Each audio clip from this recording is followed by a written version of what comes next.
The guy in the red is a mixed martial arts cage fighter. The one in the black t-shirt and the white trunks is a professor of English literature who'd always been more at home in the library than the gym until one opened up across the street from his office at Washington and Jefferson College. I just thought that was hilarious, this contrast between this incredibly refined cultured world of the English department and then this savage world of the mixed martial arts gym. Fist. Treading the shackles of academia, W&J professor Jonathan Gottschall joined the gym in search of answers. One intellectual, why do men fight? 1, 2. The other personal. Absolutely. Bookish, short, and pudgy growing up, 1, 2, 3. he had always harbored gnawing doubts about himself. I wanted to know if I was capable of doing a brave thing. 1, 2. To find out, he enlisted the help of trainer and mixed martial arts fighter Mark Schrader, Ready? Yeah. 1, 2. who cut Gottschall no slack for being a professor. Basically, he's the smartest guy that I ever punched in the face. So finger spread. And to up the ante, Gottschall set for himself the ultimate challenge: Punch.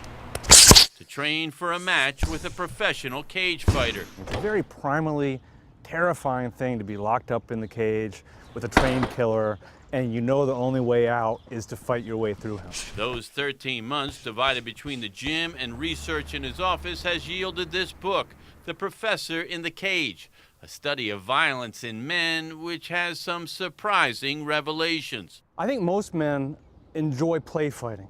They enjoy competition. They enjoy testing themselves and challenging themselves. Most men do not like to fight. Men, it seems, crave respect, higher status, and more wealth than other men, but don't necessarily want to fight each other to get them.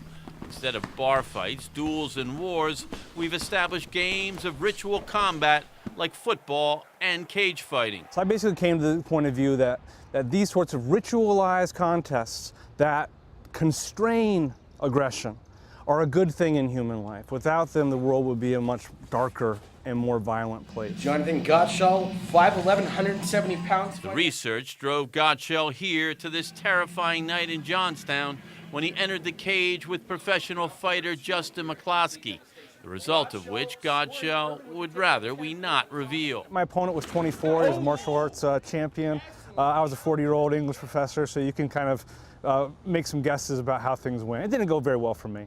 I hate to leave you on a cliffhanger, but if you want to know what happened in that fight, you're going to need to read the book. It's well worth the read. In Washington, PA, Andy Sheehan, KDKA TV News.